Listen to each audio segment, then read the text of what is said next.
Hello everyone, welcome you all और online classes of Supreme 60 institute. कैसे हैं आप सब? आई होप आप सब बहुत ही बढ़िया होंगे। जहां कहीं भी होंगे अपने सपनों के लिए, अपने गोल के लिए, अपने एस्पिरेशन के लिए ज़बरदस्त तरीके का एफर्ट दे रहे होंगे। आज की क्लास में हम लोग एक नया चैप्टर पढ़ेंगे, बिल्कुल यूनिक सा चैप्टर, एकदम अलग सा चैप्टर है, बहुत ही इंटरेस्टिंग है। ये कुछ लोगों को बहुत ही मज़ा आता है और कुछ लोगों को थोड़ा सा बोरिंग लगता है। बोरिंग इसलिए लगता है कि थ्योरेटिकल टर्म्स इसमें ज़्यादा से हैं और थोड़ी सी मेमोरेबल पॉइंट्स ज़्यादा हैं, ठीक है। लेकिन आपको इंश्योर कर दूं कि ये बहुत ही मज़ा आने वाला है। यार एक छोटा सा चैप्टर है, बहुत ज़्यादा लंबी होने वाला नहीं है और इस चैप्टर के क्वेश्चन फिक्स होते हैं कि आपके एग्जाम में जो क्वेश्चन आते हैं हर स्टूडेंट पहले से इंश्योर करके जाता है कि यार इसके क्वेश्चन मैं डेफिनेटली करके आऊँगा। चैप्टर आप देख पा रहे होंगे, चैप्टर इज बायोमॉलिक्यूल, ठीक है। बायोमॉलिक्यूल के एक क्वेश्चन आपके फिक्स होते हैं एग्जाम में, आपके एक क्वेश्चन कम से कम एक क्वेश्चन आना ही आना है, ठीक है। समटाइम ये होता है यार कि दो क्वेश्चन आ जाते हैं, ठीक है। 2019 में जेईई में यार इसके 2 क्वेश्चन आ गए थे। तो हर साल एक क्वेश्चन आता ही आता है, बहुत ही आसान होता है, एकदम देख के आंसर करने वाला क्वेश्चन होता है, इसमें बहुत बड़ी मेहनत की जरूरत नहीं पड़ती है, ठीक है। तो आई होप कि आप समझ पा रहे होंगे क्या हम करने वाले हैं। तो बायोमॉलिक्यूल नाम समझ में आ रहा होगा कि ये बायो से थोड़ा सा रिलेटेड टर्म्स इसमें जुड़े हुए हैं ऑब्वियसली। तो बायोमॉलिक्यूल्स के बारे में अगर मैं बोल दूं तो ये जो बायोमॉलिक्यूल्स है यार, ये बायोमॉलिक्यूल्स 2 पार्ट में हम लोग पढ़ने वाले हैं। बायोमॉलिक्यूल्स को हम लोग 2 पार्ट में पढ़ने वाले हैं और 2 पार्ट में अगर मैं क्लासिफिकेशन के बारे में बात करूं तो क्लासिफिकेशन सबसे पहला एक शुगर का है, ठीक है। एक शुगर हम लोग पढ़ने वाले हैं और अगर मैं दूसरी बात करूं, एक शुगर पढ़ने वाले हैं और एक एमिनो एसिड पढ़ने वाले हैं, ठीक है। क्या पढ़ने वाले हैं? Amino acids. तो 2 पार्ट एक्चुअली पूरे बायोमॉलिक्यूल्स में 2 पार्ट को हमने क्लासिफाई करेंगे, एक में शुगर में पढ़ेंगे और एक को एमिनो एसिड्स पढ़ेंगे, ठीक है। शुगर में आपको मोनोसैकेराइड्स, डाइसैकेराइड्स या ओलिगोसैकेराइड्स एंड पॉलीसैकेराइड्स पढ़ने हैं। बहुत ही वेल डिफाइंड सिलेबस है यार और इसलिए ज़्यादा इसमें कुछ बोलना है नहीं शुगर्स के बारे में। और एमिनो एसिड्स में आपके पास एसेंशियल एमिनो एसिड और नॉन एसेंशियल एमिनो एसिड मिला के 20 एमिनो एसिड है जिसे हमें लर्न करना है और इसमें थोड़ी सी प्रोटीन्स वगैरह के बारे में डिस्कशन करनी है। न्यूक्लियोटाइड, न्यूक्लियोसाइड, ये सब क्या होते हैं, मतलब इंटरेस्टिंग है, आपको कनेक्ट करके रखेगा। ऐसा नहीं लगेगा कि यार ये क्या हो रहा है, कैसे हो रहा है, थोड़ा सा इंटरेस्टिंग है। और यार ये बोनस मार्क्स होते हैं, मैं अगर बोलूँ तो ये बोनस मार्क्स होते हैं। इवन यही नहीं, आगे जो 2 चैप्टर आने वाले हैं वो भी आपके बोनस मार्क्स होते हैं। चलिए, तो बिना हम लोग समय वेस्ट किए आगे की बात शुरू करते हैं, यानी चैप्टर की जर्नी को स्टार्ट करते हैं। That is biomolecule. बायोमॉलिक्यूल्स में डेफिनेशन से शुरुआत करते हैं। बायोमॉलिक्यूल यानी कार्बोहाइड्रेट की डेफिनेशन से शुरुआत करते हैं, जैसे आपके सामने आप इस तरह की डेफिनेशन लिखी गई है, ठीक है। क्या है डेफिनेशन, इसको समझते हुए आगे बढ़ेंगे, ठीक है। कार्बोहाइड्रेट, एक डेफिनेशन आपके सामने लिखी गई। कार्बोहाइड्रेट्स, जब भी हम सोचते हैं बायोमॉलिक्यूल, कार्बोहाइड्रेट या शुगर, ये सब तीनों एक ही जैसे टर्म्स हैं। देखते हैं क्या बोला गया। बोला गया है those molecule which having aldehydic और ketonic functional group, mark my word, ऐसे कंपाउंड जिसके पास एल्डिहाइडिक या कीटोनिक फंक्शनल ग्रुप हो along with the polyhydroxy group, along with the polyhydroxy group। इसमें आपको एक बात नोटिस करने की जरूरत है, पॉलीहाइड्रोक्सी के साथ स्पेशल टर्म्स आया है at least 2 OH group, at least 2 OH group, they are simply called carbohydrate or saccharide, ठीक है। Let me summarise what I am exactly trying to tell you. मैंने बोला आपसे ऐसे कंपाउंड जिसके पास एल्डिहाइडिक या कीटोनिक फंक्शनल ग्रुप हो और साथ ही साथ पॉलीहाइड्रोक्सी हो। पॉलीहाइड्रोक्सी का मतलब बहुत सारे OH हो, लेकिन सफिशियंट कंडीशन 2 OH से ही फुलफिल हो जाएगी। दे आर कॉल्ड कार्बोहाइड्रेट और सैकराइड। यानी अब अगर हम इस डेफिनेशन को सोचते हुए, डेफिनेशन को फॉलो करते हुए, अगर मैं स्मॉलेस्ट यूनिट ऑफ शुगर को सोचूं, स्मॉलेस्ट यूनिट ऑफ शुगर को सोचूं, यानी हम सबसे छोटे यूनिट के बारे में अगर हम आपसे पूछें कि शुगर का सबसे छोटा यूनिट क्या है, तो होपफुली आप जान पाएंगे। अच्छा, एल्डिहाइड और कीटोन में अगर सबसे छोटे यूनिट की बात करें तो हम एल्डिहाइड की बात करेंगे, क्योंकि कीटोन को एग्जिस्ट करने के लिए कम से कम यार 3 कार्बन चाहिए। तो अगर मैं बोलूं कि भैया आपके पास कार्बोनिल ग्रुप है, आपके पास कुछ इस तरह से CHO है और दूसरा कार्बन, दूसरा, अब एक खासियत और है कि हम एक कार्बन पे 2 OH रख नहीं पाएंगे, एक कार्बन से 2 OH रख नहीं पाएंगे क्योंकि वो अनस्टेबल होता है। तो हमने एक कार्बन पे 1 OH, अच्छा दूसरा कार्बन हाँ दूसरे कार्बन पे CH2OH इसको कर दें तो आप अगर इसको देख पा रहे हो तो आपके पास सबसे छोटा यूनिट शुगर का आपको मिल गया है। CHO CHOH CH2OH CHO CHOH CH2OH को इसको अगर हम और बेहतरीन ढंग से लिखें तो आपको समझ में आ रहा होगा कि आपका ये CHO है और CHO के बहुत बात करूँ तो मैं ये OH है, ये H है और दिस इज CH2OH। ठीक है, ये बहुत ही फेमस आपका स्मॉलेस्ट यूनिट ऑफ शुगर है जिसे आप किस नाम से जानते हैं, ग्लिसरॉल्डिहाइड के नाम से जानते हैं। और अगर आप इसको अच्छे से नोटिस करें तो इसके पास एल्डिहाइडिक फंक्शनल ग्रुप है, पॉलीहाइड्रोक्सी यानी OH ग्रुप भी है, और जो उसने बोला कि एटलीस्ट 2 OH उसके भी अकॉर्डिंग इसकी डेफिनेशन सेटिस्फाई हो रही।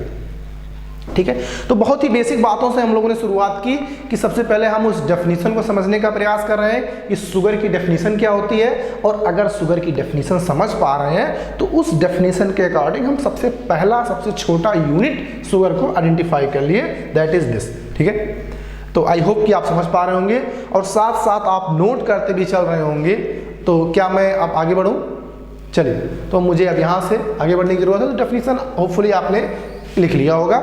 चलिए मूव ऑन द नेक्स्ट। अब हम देखना चाहते हैं कि वो छोटा यूनिट क्या है। This is of the sugar, smallest sugar. इसी के बारे में हम लोग बात कर रहे थे। अगर आप इसको देख पा रहे हो तो इसी के बारे में हमने आपसे क्या बोला था, हमने आपसे बोला कि smallest unit of sugar something like this, इसका नाम होता है ग्लिसरॉल्डिहाइड। क्या? ग्लिसरॉल्डिहाइड। अभी हम ग्लिसरॉल्डिहाइड लिख रहे हैं। ठीक है, अभी इसको हम क्या लिख रहे हैं, ग्लिसरॉल्डिहाइड लिख रहे हैं। अभी थोड़ी देर बाद इसको और भी एप्रोप्रिएट तरीके से लिखेंगे। ठीक है, ग्लिसरॉल्डिहाइड। ठीक है, इस तरीके से। और आप देख रहे हैं ये कायरल कार्बन है, इसी वजह से। तो यहां से एक बात हमारे दिमाग में तुरंत अराइज होती है कि अगर कोई मेरे से पूछे the minimum number of carbon required for a sugar, तो आप उसके लिए ये मार्क कर सकते हैं the minimum number of carbon in a carbohydrate और ए शुगर विल बी 3। किसी सबसे छोटे यूनिट शुगर की अगर हम बात करें तो उसमें कम से कम कार्बन कितने होंगे? 3। तो कोई भी आपसे पूछ सकता है question the minimum number of carbon, क्या? The minimum number of carbon, sorry about that, I am sorry, the minimum number of carbon, कुछ इस तरीके से, minimum number of carbon required in a carbohydrate. ठीक है, या किसी कार्बोहाइड्रेट को, वही बात यहाँ पे लिखी गई, minimum number of carbon in carbohydrate 3। तो आपके एग्जाम में क्वेश्चन आएगा, आपके ऑप्शंस होंगे 2, फिर 3, फिर 4, फिर लास्ट में 5। तो एक ऑब्जेक्टिव पैटर्न के बेस पे हम एग्जाम में बात कर रहे हैं। तो जब डेफिनेशन के बेस पे भी हम क्वेश्चन आपको एग्जाम में पूछा जा सकता है तो वो कुछ इस तरीके से होगा। ठीक है, तो मैं उम्मीद करता हूँ कि होपफुली आप इस सबको मार्क करते हुए चल रहे होंगे, एक एक पॉइंट को आप नोटिस करते हुए चल रहे होंगे क्या एक्चुअली चल रहा है। ठीक है, चलिए आगे बढ़ते हैं। अब बात आती है क्लासिफिकेशन ऑफ शुगर्स की, क्लासिफिकेशन ऑफ सैकराइड्स की, क्लासिफिकेशन ऑफ शुगर की। तो शुगर अभी हम लोग जिस लेवल पे स्टडी कर रहे हैं इस लेवल में क्लासिफिकेशन आपके इस तरह से दिए गए हैं। यानी क्या बोला गया है, बोला कुछ इस तरह से गया है कि कार्बोहाइड्रेट और saccharide can be classified into 3 sections. 3 part में इसको क्लासिफाई किया गया है। कौन कौन से पार्ट क्लासिफाई किए गए हैं? सबसे पहला बोला गया है मोनोसैकराइड्स, ऑलिगोसैकराइड्स एंड पॉलीसैकराइड्स। क्लासिफिकेशन जो यहाँ पे है वो अभी इस तरीके से है, मोनोसैकराइड्स, ऑलिगोसैकराइड्स एंड पॉलीसैकराइड्स। लेकिन जब भी आप हायर स्टडी में पढ़ेंगे तो क्लासिफिकेशन अलग अलग तरीके से की गई, कभी रिड्यूसिंग नॉन रिड्यूसिंग शुगर के हिसाब से और कभी कभी उसके रिएक्टिंग नेचर की वजह से। तो अलग अलग तरीके क्लासिफिकेशन आपको पढ़ने का मिलेगा। लेकिन अभी हम लोग क्या पढ़ने वाले हैं, अभी हम इन 3 के बारे में डिस्कस करने वाले हैं कि अगर शुगर है तो वो मोनोसैकराइड या तो होगा, या तो ओलिगोसैकराइड्स होगा, या तो वो पॉलीसैकराइड्स होगा। Because we are talking about the exam oriented. ठीक है, हम एग्जाम ओरिएंटेड बात कर रहे हैं। जो भी एग्जाम के लिए हम लोग प्रिपेयर हो रहे हैं, जेई, नीट, जो भी एम्स के लिए, तो उन सब में हमारे पास डिफाइंड सिलेबस है, वेल डिफाइंड सिलेबस है। और सिलेबस क्या है? That is NCERT.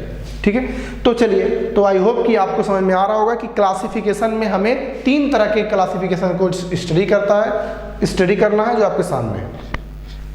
अब ये मोनोसैकेराइड्स क्या होते हैं, ऑलिगोसैकेराइड्स क्या होते हैं, पॉलीसैकेराइड्स क्या होते हैं, और किसी शुगर को हम देख के कैसे ये पता करेंगे या कैसे हम जान पाएंगे कि ये शुगर मोनोसैकेराइड है, डाइसैकेराइड है या पॉलीसैकेराइड है। फाइन, चलिए आगे बढ़ते हैं और इसको समझते हैं।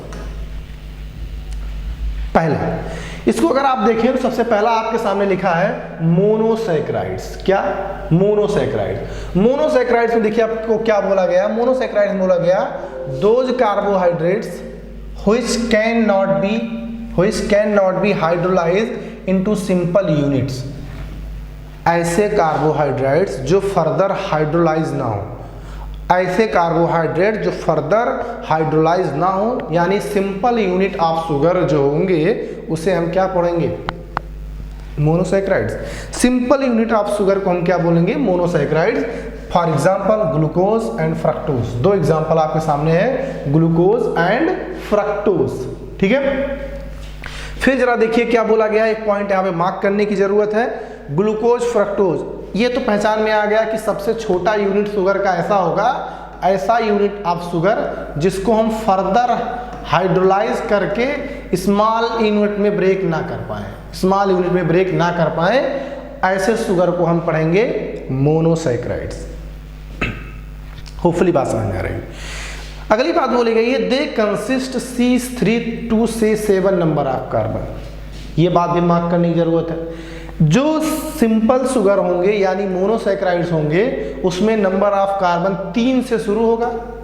अभी देखा ग्लिसरॉल्डिहाइड में 3 थे, और मैक्सिमम कितना होंगे, मैक्सिमम आपके पास 7 कार्बन होंगे।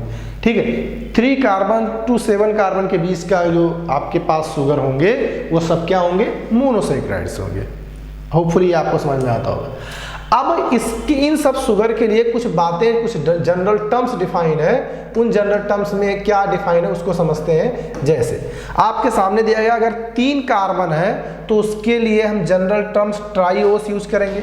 नंबर ऑफ कार्बन ये आपको दिए गए हैं, एक मिनट देखेंगे आप, तो ये आपको नंबर ऑफ कार्बन है, ये जनरल टर्म है। ये एल्डिहाइड के लिए यूज होंगे और ये कीटोन के लिए होंगे। ठीक है, या तो हमारे पास शुगर होगा वो एल्डिहाइड कंटेनिंग फंक्शनल ग्रुप होगा या ketonic functional group containing sugar होगा। तो उनके लिए कुछ जनरल टर्म्स यूज होंगे।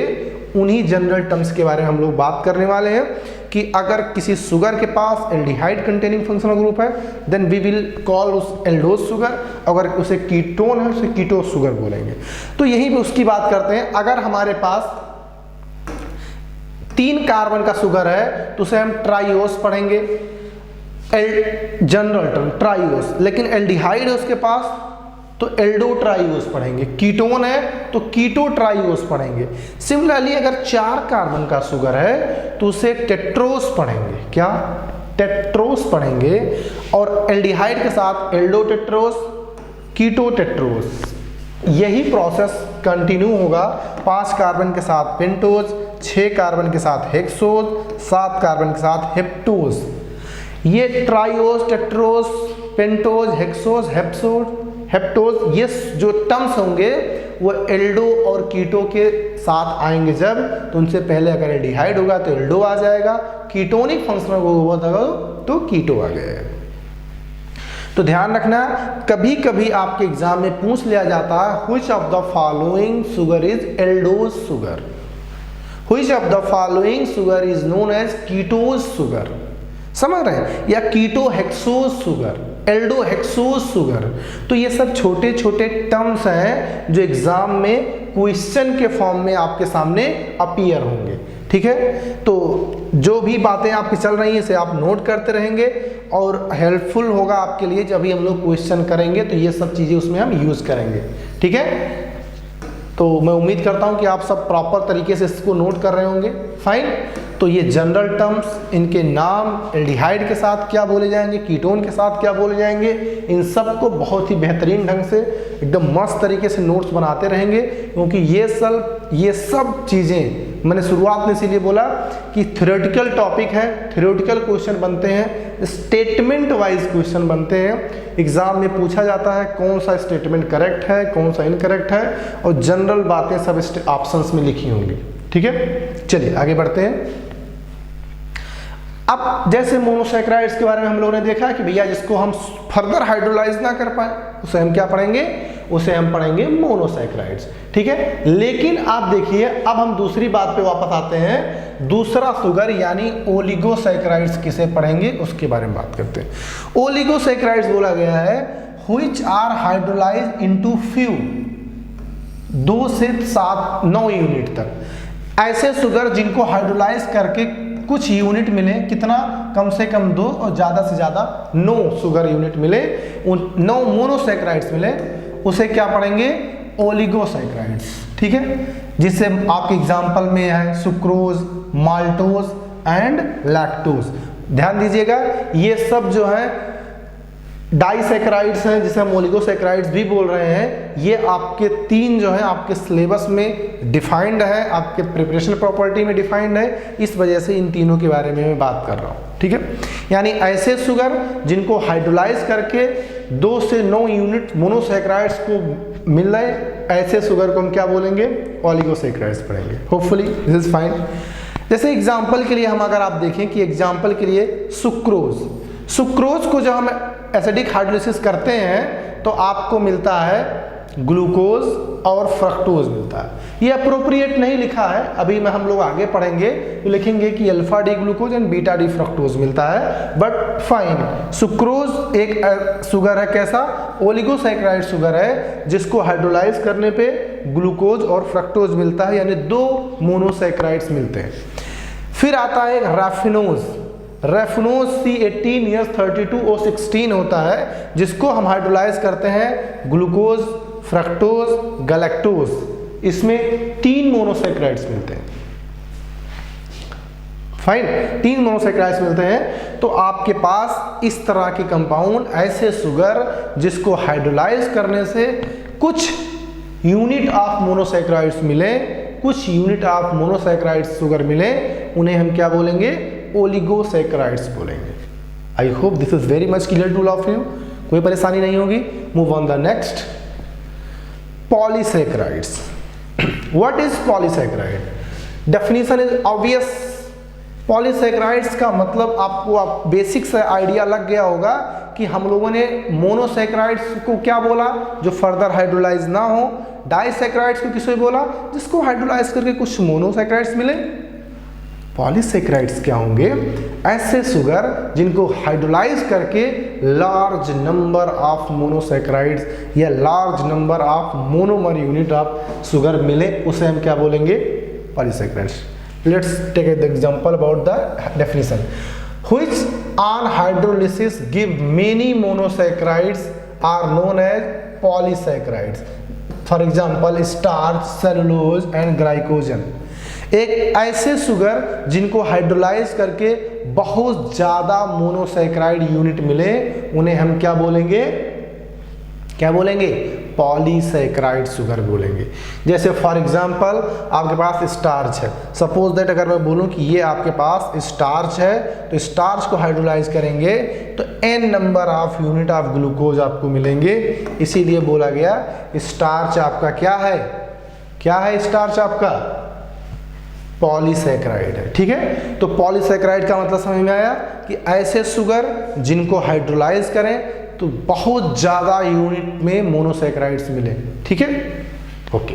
तो आई होप कि अब क्लासिफिकेशन के बिहाफ पे तीनों बातें आपको समझ में आई होंगी कि मोनोसैकेराइड्स क्या है, ओलिगोसैकेराइड्स क्या है और पॉलीसैकेराइड्स क्या है। ये हम बेसिक क्लासिफिकेशन समझ रहे थे कि किसी शुगर यूनिट को हम देख के ये पहचान कर पाएं कि वो शुगर यूनिट मोनोसैकेराइड है, ओलिगोसैकेराइड है या पॉलीसैकेराइड है।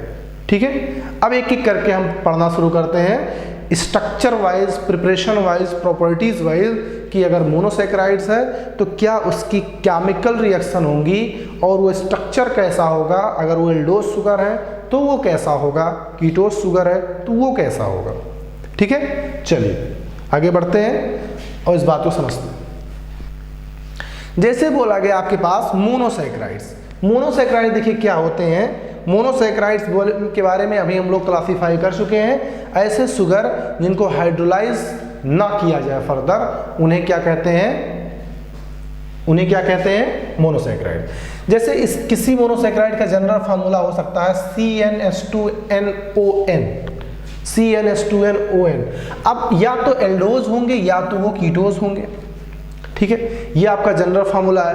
अच्छा, अगर मैं बोलूं आपसे लिखने के लिए, जैसे आपके पास है CHO एंड CHOH, इसको मैं अगर होल N बोल दूं एंड दिस इज CH2OH, कुछ इस तरीके से एल्डोज है। अच्छा, एल्डोज ये है, तो अगर मैं कीटोज की बात करूं तो कीटोज के बारे में बात कर रहा हूं, CH2OH, C double bond O, CHOH का whole N and this is CH2OH। ये आपके पास आ गया कीटोज शुगर। अच्छा, आप एक बात बताइए, जैसे ये आपके सामने लिख दिया गया, अब मैं पूछूं ये आपको, ये क्या है, ये है एल्डोज शुगर, एल्डोज शुगर। ये आपका क्या है, ये है कीटोज शुगर। ठीक है, सॉरी, ये कीटोज शुगर। ठीक है, फाइन, कीटोज शुगर। क्यों? क्योंकि इसमें एल्डिहाइड फंक्शनल ग्रुप है और उसमें कीटोन फंक्शनल ग्रुप है। अच्छा, अगर इसको आप नोटिस कर पा रहे हो तो इसमें हमने होल एन रख दिया है, इसीलिए अभी फिक्स नहीं है। अच्छा, अब एन के बारे में कुछ बता पाओगे? यहाँ पे जो स्मॉल एन है वो क्या क्या हो सकता है? स्मॉल एन यहाँ पे क्या क्या हो सकता है? यहाँ स्मॉल एन 1 हो सकता है, 2 हो सकता है, 3 हो सकता है, 4 हो सकता है, so on, ऐसे हो सकते हैं। यहाँ स्मॉल एन जो है वो 0 से भी शुरू हो सकता है। 0 हो जाएगा तो CH2OH नीचे, CH2OH ऊपर चलेगा, 0 1 2 डैश डैश डैश ऐसे चलता जाएगा। यानी ये आपका एक जनरल एल्डोज शुगर है, ये आपका एक जनरल कीटोज शुगर है, जिसको हम इस तरह से रिप्रेजेंट कर रहे हैं। ठीक है, इस तरह से रिप्रेजेंट कर रहे हैं। चलिए फिर और आगे बढ़ते हैं, उसको और अच्छे से समझते हैं। आई होप कि आप इसे नोट कर लिए होंगे। जैसे ये आपके सामने जिसको हमें पढ़ना है, जो अभी हम लोग लिख के समझ रहे थे, बिल्कुल ऐसे समझ सकते हैं कि आपके पास जो एल्डोज और कीटोज शुगर है वो कुछ इस तरीके से हो सकते हैं। एल्डोज में कुछ इस तरीके से, एन की वैल्यू 0 2 3, और यहाँ पे जो आपके पास स्मॉल एन यहाँ पे दिया गया उसे 0 से लेके यहाँ तक कंसीडर कर सकते हैं। यहाँ पे एक बात आपको मार्क करने की जरूरत है जो यहाँ पे भूली गई है, यहाँ पे आप उसे मार्क कर लेंगे। Glucose is aldohexose and fructose is ketohexose sugar. अच्छा, ग्लूकोज और फ्रक्टोज के बारे में बातें अगर मैं बोलूं तो ग्लूकोज के बारे में बातें क्या है? ग्लूकोज के बारे में अगर आपको याद हो तो ये CHOH के बाद जो N है वो फिक्स हो जाता है, 4 हो जाता है, और ये CH2OH। तो ग्लूकोज ये आपका क्या है? ग्लूकोज। ग्लूकोज के पास 6 कार्बन है, इसीलिए हेक्सोज बोला गया। एल्डिहाइड है, इसीलिए एल्डो बोला गया। तो इसका अप्रोप्रिएट नाम ग्लूकोज का ऐसे भी बोला जा सकता है, एल्डोहेक्सोज।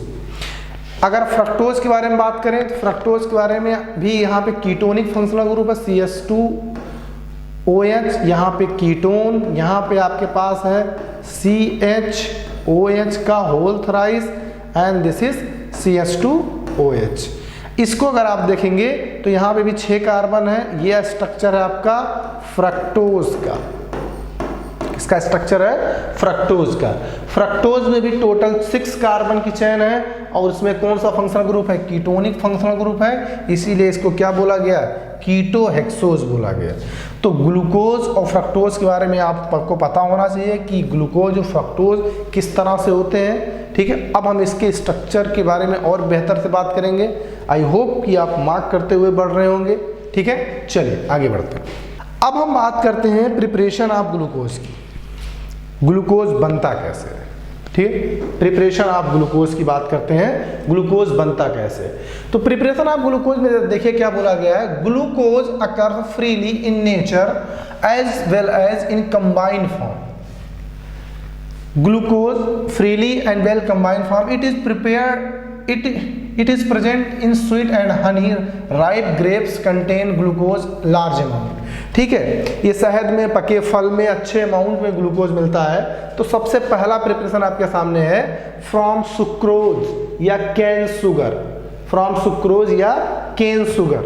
ठीक है, चीनी के साथ भी हम ग्लूकोज बना सकते हैं। केन शुगर आपका चीनी तो है, तो ये आपका क्या है, सुक्रोज, C12H22O11, ये आपका सुक्रोज है। इसको हम एसिडिक हाइड्रोलिसिस करते हैं वाटर के साथ, तो आपको ग्लूकोज और फ्रक्टोज के यूनिट में ब्रेक हो जाता है। यानी यहाँ पे हमें ग्लूकोज मिल रहे हैं और फ्रक्टोज मिल रहे हैं। तो हम प्रिपरेशन किसकी बात कर रहे हैं भैया, प्रिपरेशन हम बात कर रहे हैं ग्लूकोज की। तो ग्लूकोज यहाँ मिल रहा है, इस वजह से ये हमारे लिए यूजफुल मेथड है ग्लूकोज को प्रिपेयर करने का। ठीक है, यहाँ पे एक बात और मार्क करेंगे, यहाँ पे मार्क करने की जरूरत यह है, here glucose and fructose are obtained in equal amount. यहाँ पे जो इस रिएक्शन हाइड्रोलिसिस होती है सुक्रोज की, इसमें जो प्रोडक्ट मिलता है ग्लूकोज और फ्रक्टोज, वो दोनों इक्वल अमाउंट में मिलता है। ऐसा नहीं कि 1 मोल ग्लूकोज और 2 मोल फ्रक्टोज, 1 मोल ग्लूकोज और 1 मोल फ्रक्टोज ही मिलता है। ठीक है, तो ये सुक्रोज के हाइड्रोलिसिस से ग्लूकोज मिल रहे हैं, फ्रक्टोज मिल रहे हैं। आई होप कि आपको उसमें कोई दिक्कत नहीं होगी, चीजें समझ में आ रही होंगी। Move on the next. Second number की प्रिपरेशन फ्रॉम स्टार्च। ठीक है, दूसरे नंबर की प्रिपरेशन में हम क्या बात करेंगे, स्टार्च से। स्टार्च से हम भी प्रिपेयर कर सकते हैं क्या, ग्लूकोज। कैसे, commercially glucose is obtained by hydrolysis of starch, boiling it dilute H2SO4 at 293 kelvin under pressure. ठीक है, जैसे आपके पास ये एग्जांपल दिया गया है, स्टार्च हो या सेलुलोज हो, क्योंकि उस सब में ग्लूकोज यूनिट ही होते हैं। स्टार्च या सेलुलोज को जब हम हाइड्रोलाइज करते हैं तो बहुत लार्ज मॉलिक्यूल में n नंबर ऑफ, ठीक है, यहाँ पे n लिख लीजिएगा, n number of glucose unit मिलते हैं। ठीक है, n number of glucose unit मिलते हैं। इसी वजह से हम स्टार्च से और सेलुलोज से भी हम ग्लूकोज प्रिपेयर कर सकते हैं। फाइन, तो ये बातें इंपॉर्टेंट है, समझते चलिएगा। तो ग्लूकोज फ्रक्टोज हम ग्लूकोज किससे बना सकते हैं, स्टार्च या सेलुलोज के हाइड्रोलिसिस से। ठीक है, चलिए आगे बढ़ते हैं और समझते हैं क्या नेक्स्ट। अब बात आती है स्ट्रक्चर ऑफ ग्लूकोज की। स्ट्रक्चर ऑफ ग्लूकोज की ध्यान दीजिएगा, स्ट्रक्चर ऑफ ग्लूकोज मतलब ग्लूकोज इज ए एल्डोहेक्सोज, ये बात तो मैं बता चुका हूं। Glucose is an aldohexose and it is also known dextrose. ध्यान रखिएगा, हर एक बात in a single bit of information in this chapter is very very important। कुछ भी आप इसे मिस नहीं कर सकते। जैसे कि जब स्टेटमेंट लिखा जाएगा आपके एग्जाम में, क्या which of the following statement correct with respect to glucose, कौन सी बातें सही है या इनकरेक्ट, क्वेश्चन वो एग्जामिनर के चॉइस है। तो पहला ऑप्शन लिखा glucose is aldohexose sugar, glucose is dextrose sugar, glucose is ketohexose sugar. समझ रहे हैं ना, तो दो स्टेटमेंट आपको यहाँ पे मिलता नजर आ रहा होगा। Glucose is a aldohexose sugar and it is dextrose. इसका मतलब कोई समझाएगा मुझे, व्हाट इज डेक्सट्रोज? डेक्सट्रोज का मतलब है इसका जो ऑप्टिकल रोटेशन होता है वो डेक्स्ट्रो रोटेटरी होता है, डेक्स्ट्रो रोटेटरी होता है। ठीक है, it is the monomer of many large carbohydrates namely starch and cellulose. जो ग्लूकोज होता है ये बहुत सारे शुगर का मोनोमर यूनिट बोला जाता है। कौन से शुगर? Starch and cellulose. अब स्ट्रक्चर के बारे में बात करेंगे तो बहुत सारे स्ट्रक्चर हैं। सबसे पहला structure open chain form, open chain form of glucose, open chain form of glucose. अभी open chain form of glucose के बारे में क्या बात करें, जैसे ये आपके सामने है, इसे अगर हम देखें तो इसे क्या पढ़ेंगे, इसके पढ़ेंगे ग्लूकोज पढ़ेंगे। क्या पढ़ेंगे? इसे ग्लूकोज पढ़ेंगे। अब जरा देखिए इस ग्लूकोज में CHO है, ऑब्वियसली CHO ऐसे बना रहेगा, लेकिन जो ये CHOH है ये 4 टाइम्स है। CHOH 4 टाइम्स है, तो ध्यान रखिएगा अपने मर्जी के अकॉर्डिंग ही H और OH का अरेंजमेंट मत कर दीजिएगा, क्योंकि ग्लूकोज अगर नाम है तो हर कायरल कार्बन के अबाउट स्पेशल अरेंजमेंट फिक्स होगा। हर कायरल कार्बन के अबाउट जो उस एटम या ग्रुप का अरेंजमेंट होगा वो क्या होगा, फिक्स होगा। चलिए देखते हैं क्या है। जैसे CHO इधर आ गया तो नंबर 1 कार्बन CHO है, 2 3 4 5 6, ये 6 कार्बन है। और हर कार्बन के बीच देखेंगे, अगर आप सेकेंड नंबर कार्बन पे OH राइट साइड है, थर्ड नंबर पे OH लेफ्ट साइड है, और फोर्थ और फिफ्थ पे दोनों ही OH सेम साइड है। ठीक है, दोनों ही OH सेम साइड है। अब आप अपने हिसाब से मत बनाइएगा कि जहां नहीं तहां OH लगा दिया अपने हिसाब से, क्योंकि हर स्ट्रक्चर का अलग अलग है। आपके सिलेबस में शुगर बहुत ही कम है। ठीक है, इवेंचुअली आपको टोटल 15 शुगर्स आपको हायर स्टडी में देखने को मिलेगा, जो आपको ग्लिसरॉल्डिहाइड शुरू होगा और एल्ट्रोज पे जाके खत्म होगा। ठीक है, एल्ट्रोज पे जाके खत्म होगा, आइडोज पे जाके खत्म होगा। वो सारी बातें बाद में बात करेंगे, अभी बात करते हैं इसके बारे में। तो जो ये OH है, ये OH है, ये स्पेसिफिक है। इसको एक कोड के साथ याद कराता हूं मैं, RLR²। ये RLR² का मतलब क्या है? R का मतलब होता है राइट, और ये L का मतलब होता है लेफ्ट। राइट लेफ्ट सर ये क्या है? लेफ्ट और राइट ये आपकी कोई आर्मी ट्रेनिंग नहीं है। लेफ्ट और राइट इस OH का पोजीशन है। R का मतलब राइट, L का मतलब लेफ्ट, R² का मतलब दोनों के दोनों OH राइट। तो ये जो कायरलिटी सेंटर है आपके पास, एक कायरलिटी यहाँ पे है, एक कायरलिटी यहाँ पे है, एक कायरलिटी यहाँ पे और एक यहाँ पे, टोटल 4 कायरल कार्बन है ग्लूकोज में। और हर कायरल कार्बन के अबाउट H और OH का स्पेशल अरेंजमेंट जो है वो फिक्स होता है। ध्यान रखिएगा, अपने मर्जी से उसे चेंज नहीं करेंगे। तो ये क्वेश्चन इसको भी समझ लीजिएगा, total number of chiral centre in glucose will be 4। ठीक है, आपको ये भी पता होना चाहिए। तो ग्लूकोज के ओपन चेन स्ट्रक्चर को आई होप कि आपको समझ में आ गया होगा कि ग्लूकोज का ये कंडेंस स्ट्रक्चर है और ये आपका फिशर स्ट्रक्चर है। इसको अप्रोप्रिएटली ऐसे लिखते हैं D+ ग्लूकोज। क्या लिखते हैं? D+ glucose. ये D बताता है लास्ट कायरलिटी सेंटर पे OH का पोजीशन, और ये प्लस बताता है डेक्स्ट्रो रोटेटरी कि ग्लूकोज मॉलिक्यूल क्या है? Dextro rotatory. और ग्लूकोज का तो नाम ही ग्लूकोज है, तो इसका अप्रोप्रिएट नाम होगा D+ ग्लूकोज। ध्यान रखिएगा, D+ ग्लूकोज। ठीक है, तो ये ओपन चेन स्ट्रक्चर से रिलेटेड बातें थी। इसे आप आई होप कि नोट कर रहे होंगे, अच्छे से मेंशन करते हुए आगे बढ़ रहे होंगे। चलिए अब आगे बढ़ते हैं और कुछ और नई चीज़ें देखते हैं। फाइन, जैसे ही आपके सामने ग्लूकोज के बारे में हम लोगों ने देख लिया, तो अगर आप देखें तो ये आपका क्या है? ग्लूकोज। लेकिन ग्लूकोज का यार अगर मैं मिरर इमेज बनाऊं तो जरा देखिएगा मिरर इमेज क्या बनेगा। ये आपका क्या है? ये आपका मिरर है, मिरर है। ग्लूकोज का अगर मिरर इमेज बनाए तो मिरर इमेज में तो यही सीखा था यार, जो कार्बन का ग्रुप राइट साइड होता है मिरर के वो लेफ्ट साइड हो जाता है। यही तो पढ़ा भैया। तो देखिए RLR², यही तो हम लोगों ने याद किया। ग्लूकोज को कैसे याद किया है? RLR²। फाइन, इस तरीके से याद किया। अब RL² का मिरर इमेज जरा देखिएगा। अगर दूसरे कायरलिटी के अबाउट OH राइट है तो उससे लेफ्ट हो जाएगा, तीसरे के अबाउट राइट है तो लेफ्ट है तो राइट हो जाएगा। तो ये देखिए इन सब कायरलिटी सेंटर के अबाउट पूरा का पूरा सिस्टम पलट गया। ठीक है, तो अगर ये D ग्लूकोज है तो ये L ग्लूकोज हो जाएगा, D ग्लूकोज है तो ये L ग्लूकोज हो जाएगा।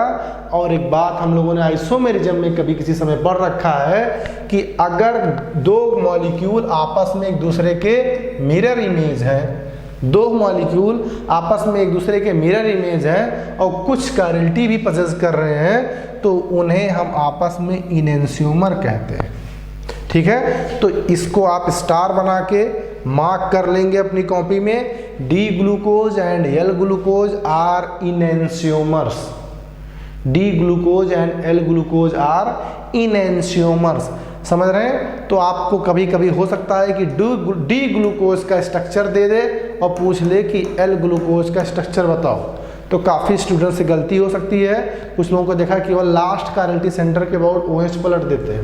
ना ना ना, गलत हो जाएगा। जब आपको डी से एल जाना हो तो पूरा का पूरा उसका मिरर इमेज लेना। समझ रहे हैं? तो इस तरह से हम लोगों ने यहाँ पे देखा कि अगर आपके पास डी ग्लूकोज दिया गया हो तो एल ग्लूकोज बनाने के लिए हम उसे क्या करते हैं, मिरर इमेज उसका बनाते हैं। Got it? चलिए नेक्स्ट आगे बढ़ते हैं कुछ इस तरीके से। अब ग्लूकोज का यही स्ट्रक्चर होता है, उस स्ट्रक्चर के बिहाफ पे हम कुछ केमिकल रिएक्शन परफॉर्म करते हैं। कुछ हम केमिकल रिएक्शन परफॉर्म करते हैं to identify the functional group in glucose. Fine, चलिए आगे बढ़ते हैं। क्या बोला गया है, जो बातें यहाँ पे हैं, बोला गया है it was assign the structure given below on the basis of the following evidence. जो स्ट्रक्चर हम लोगों ने ग्लूकोज का बनाया, कौन सा स्ट्रक्चर बनाया, CHO के अबाउट R L और क्या R स्क्वायर, यही तो हम लोगों ने बनाया। अब ये स्ट्रक्चर जो बनाया, ये स्ट्रक्चर एग्जिस्ट करने के लिए, ग्लूकोज के इस स्ट्रक्चर को एग्जिस्ट करने के लिए कुछ केमिकल रिएक्शन को भी हमने परफॉर्म किया। कौन कौन से केमिकल रिएक्शन है देखते हैं और समझते हैं। सबसे पहली केमिकल रिएक्शन आपके सामने देखी गई, सबसे पहली chemical reaction, its molecular formula is found to C6H12O6। Glucose का मॉलिक्यूलर फार्मूला क्या है, C6H12O6। ठीक है, तो सबसे इंपॉर्टेंट बात, पहली पॉइंट आपको पता चली है। उसके बाद इसकी दूसरी जो प्रॉपर्टी थी ग्लूकोज की, ये आपका ग्लूकोज है, ठीक है, हाँ है यार, तो इसको क्यों मैं लिख रहा हूँ, ये आपका क्या है, ग्लूकोज है। और इस ग्लूकोज को HI के साथ फास्फोरस, HI रेड फास्फोरस के साथ जब हम हीट करते हैं, प्रोलॉन्ग हीट करते हैं, तो सारे के सारे फंक्शनल ग्रुप कंप्लीटली रिड्यूस हो जाते हैं इन ए सैचुरेटेड हाइड्रोकार्बन हेक्सेन में। किसमें, हेक्सेन में। बहुत ही इंपॉर्टेंट रिएक्शन है, हर एग्जाम में पूछी जा चुकी है। व्हाट हैपन या what will be the product when glucose is prolong heating with HI red phosphorus. ठीक है, अभी मैं क्वेश्चन कराऊंगा, ये क्वेश्चन आपके एग्जाम में आया भी है, तो पहले तो इस बात को समझिएगा कि जब हम HI फास्फोरस के साथ रिएक्शन कराते हैं तो स्ट्रेट चेन मिलता है 6 कार्बन की, 1 2 3 4 5 6। ठीक है, इसीलिए इसको हम क्या बोल रहे हैं, N हेक्सेन यानी normal hexane. Got it? Okay, चलिए आगे बढ़ते हैं। तो पहली रिएक्शन, अच्छा कोई मेरे को ये बताएगा कि ये पहली रिएक्शन किस बात का एविडेंस है, ये पहली रिएक्शन किस बात का एविडेंस है? तो आप समझ पा रहे होंगे, ये रिएक्शन ये बताता है कि जो ग्लूकोज के कार्बन है they are connected with a straight chain, उसमें कोई ब्रांच नहीं है, अदरवाइज ये स्ट्रेट चेन नहीं आता। Got it? चलिए आगे बढ़ते हैं नेक्स्ट। अब दूसरी रिएक्शन, तीसरी रिएक्शन, पहली रिएक्शन तो पहली बात तो मॉलिक्यूलर फार्मूला पता चला, दूसरी बात HI के साथ हीट किया। अब तीसरी रिएक्शन, ग्लूकोज रिएक्ट विथ हाइड्रोक्सिलेमीन। हाइड्रोक्सिलेमीन क्या होता है, NH2OH। हाइड्रोक्सिलेमीन होता है NH2OH टू फॉर्म ऑक्सीजन। जब हम हाइड्रोक्सिलेमीन से रिएक्शन कराते हैं तो ऑक्सीजन बनता है। जैसे ये आपके सामने रिएक्शन लिखा गया है, ग्लूकोज है, ग्लूकोज के साथ जब हाइड्रोक्सिलेमीन रिएक्शन किया तो आपको बन गया ऑक्सीजन। ठीक है, अब यार मैं कभी हाइड्रोक्सिलेमीन की रिएक्शन बता चुका हूं किसी भी जनरल कार्बोनिल के साथ, किसी भी जनरल कार्बोनिल के साथ अगर ऑक्सीजन लेंगे NH2OH, तो मैंने आपको एक तरीका बताया था डायरेक्ट प्रोडक्ट बनाने का। वो तरीका क्या था, मैंने बोला था ऑक्सीजन और 2 हाइड्रोजन लेके वाटर एलिमिनेट कर देना और आपको कार्बन डबल बॉन्ड नाइट्रोजन के साथ OH मिल जाएगा और इस केस में वाटर एलिमिनेट कर देगा। और मैंने आपको क्या बोला था, मैंने बोला था कि इस पर्टिकुलर फंक्शनल ग्रुप को हम ऑक्सिम पढ़ते हैं। क्या पढ़ते हैं? ऑक्सिम पढ़ते हैं जब इस तरह का पर्टिकुलर फंक्शनल ग्रुप आपके पास आएगा। ठीक है, तो आप देखिए ग्लूकोज में CHO है, अगर मैं NH2 ऐसे लिख दूं, OH ऐसे लिख दूं, तो आपको लग रहा होगा कि यहाँ से ऐसे कुछ निकला होगा, यहाँ पे वाटर आ गया होगा और आपको ऑक्सिम मिल गया। ठीक है, तो ग्लूकोज जब हाइड्रोक्सिल अमीन से रिएक्शन करेगा तो क्या बनाएगा?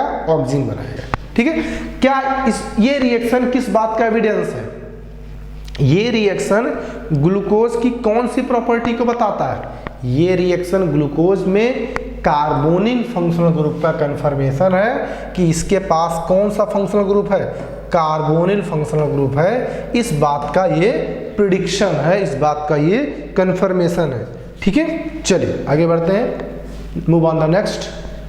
फाइन, 4th नंबर रिएक्शन की बात करते हैं। Glucose react with hydrogen cyanide. Glucose react with hydrogen cyanide यानी HCN टू गिव साइनोहाइड्रिन।